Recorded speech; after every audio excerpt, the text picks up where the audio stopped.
Olá pessoal, hoje eu, o Igor e o Leonardo vamos apresentar nosso projeto seminário sobre o torque. Então, na física, definimos o momento de inércia de um corpo como sendo a medida da distribuição da massa de um corpo ao redor de um eixo fixo de rotação. De acordo com a segunda lei de Newton, quando aplicamos uma força sobre um objeto que contém massa, este adquire aceleração. Então, seguindo essa ideia, a gente tem o torque. Que o torque, ou momento da força, ele consiste na ação de girar ou torcer um corpo em torno do seu eixo de rotação, por meio da aplicação de uma força. Para aplicarmos um torque sobre um corpo, é necessário que a força aplicada sobre ele não coincida com seu eixo de rotação. Como, por exemplo, a gente tem uma chave inglesa aqui, que ela está sofrendo uma força aplicada na chave e a gente tem a distância dessa força até o eixo de rotação, que vai ser o parafuso. E como a gente calcula esse momento de uma força ou torque? Vai ser por essa fórmula aqui, que ela é igual que é o torque igual a força aplicada vezes a distância. Então, é dessa maneira que a gente vai calcular o torque, como eu vou mostrar em outros exemplos. E já nesse outro exemplo aqui, a gente tem uma barra que está fixada neste ponto de rotação aqui. E nessa barra, a gente possui duas forças, a F de A e a F de B. A F de A está a uma distância de 0,2 metros do eixo de rotação e ela possui uma força de 20 newtons. Já a F de B, a FB, ela está a uma distância de 0,5 e possui uma força de 10 newtons. E como que a gente vai fazer para calcular esse torque? A gente vai usar aquela fórmula vista no exemplo anterior, que vai pegar a força aplicada vezes a distância do eixo.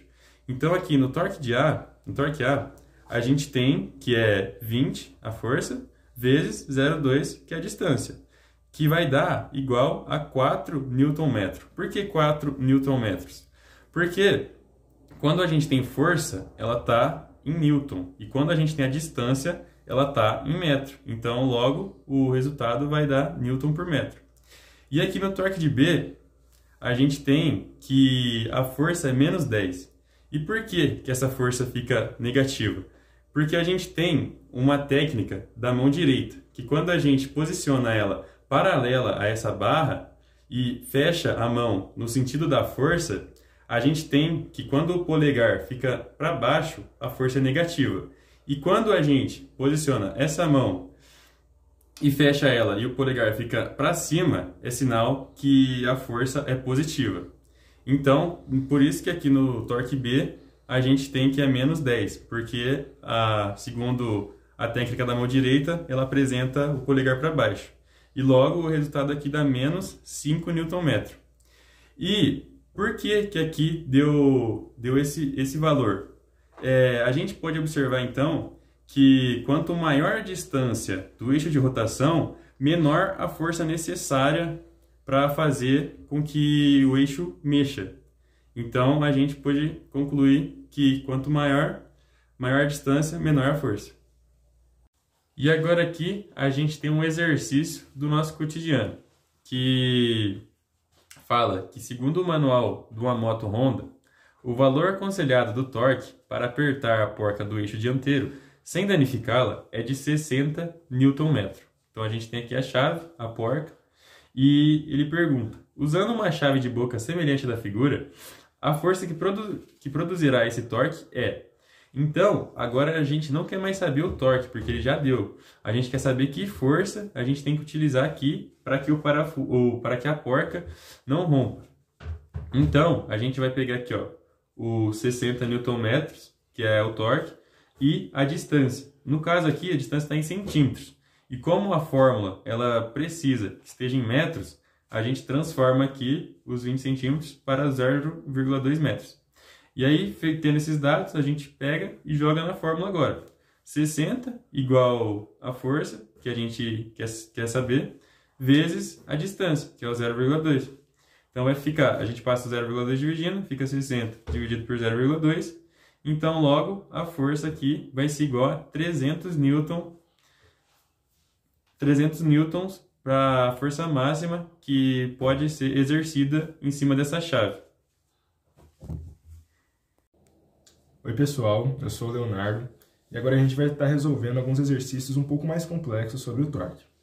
Nesse exercício, nós temos dois homens que exercem forças diferentes a distâncias diferentes sobre um mesmo eixo de rotação. Nós temos essa barra, onde a gente vai considerar o eixo de rotação dela a base dela. Nós temos o homem aqui em C, aplicando a força 1 a 6 metros de altura em relação ao eixo, uma força de 80 newtons. Já o homem aqui em B, aplicando a força 2, aqui 6 mais 3, 9, né? Então aplicando uma força 2 a 9 metros de distância do eixo e uma força de 50 newtons, né? E aqui a gente tem a letra A, que ele primeiramente pede para a gente determinar o torque de cada uma dessas forças em relação à base. Como dito anteriormente, vai ser o nosso eixo de rotação. E ele também pergunta qual a tendência de giro, se será, né, horário ou anti-horário. Bom, a gente utilizará essa fórmula aqui, que na verdade é a mesma fórmula que nós já estávamos usando.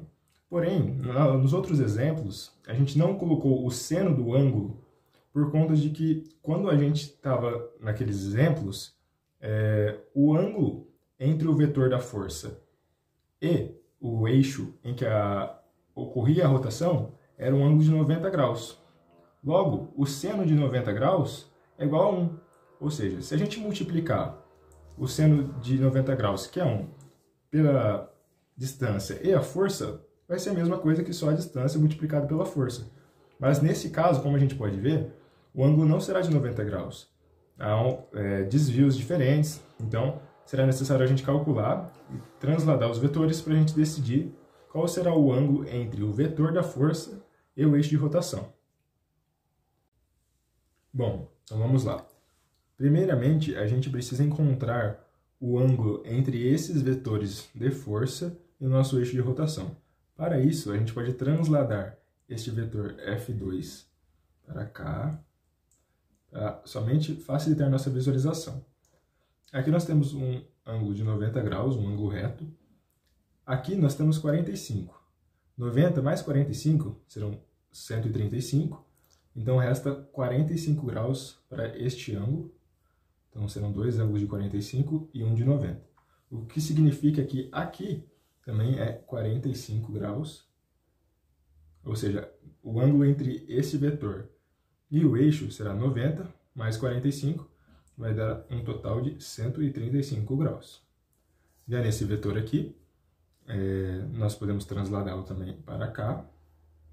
Fechando esse triângulo aqui, se temos um ângulo reto aqui, mais 60 graus, aqui faltará 30 graus. Ou seja, aqui teremos o ângulo reto, mais esses 30, e com isso formaremos 120 graus entre esse vetor e o eixo.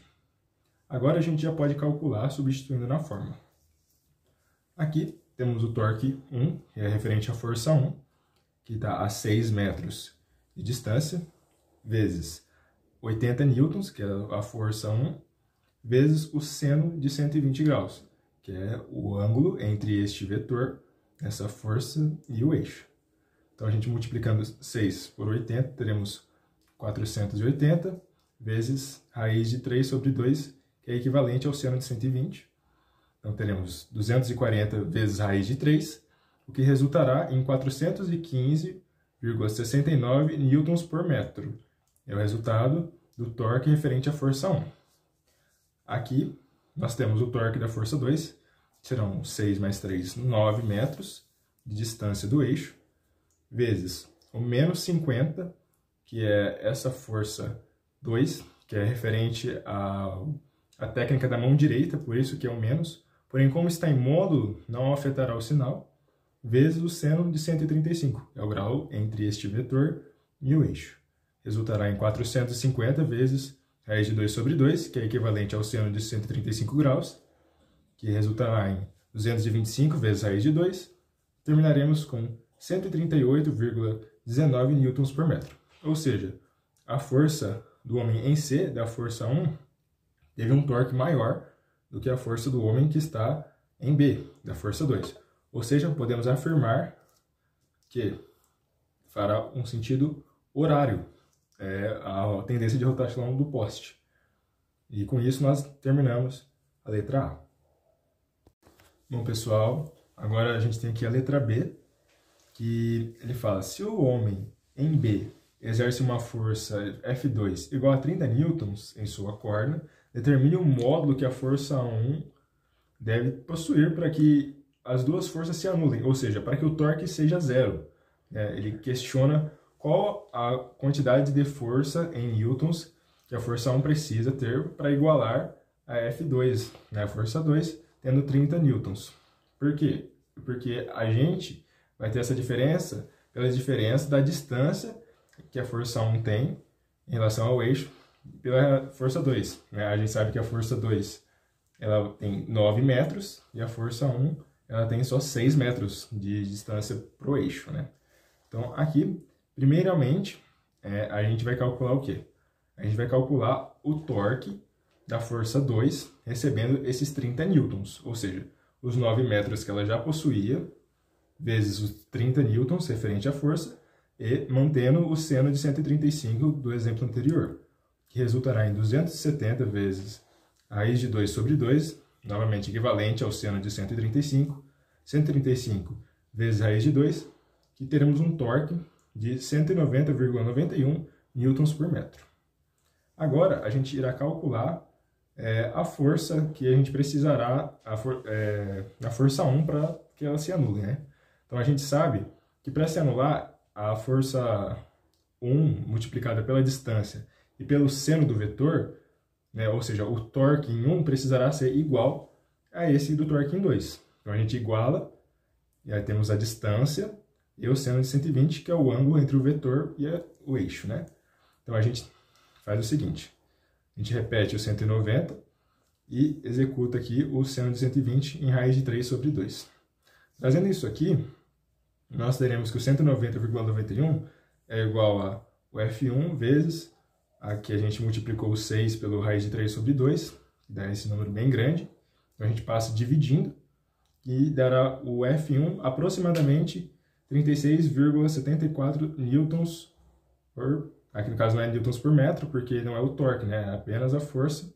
Então, para que o F1 anule o F2, tendo o F2 com 30 newtons, é necessário que o F1 tenha aproximadamente 36,7 newtons, já que as distâncias são diferentes.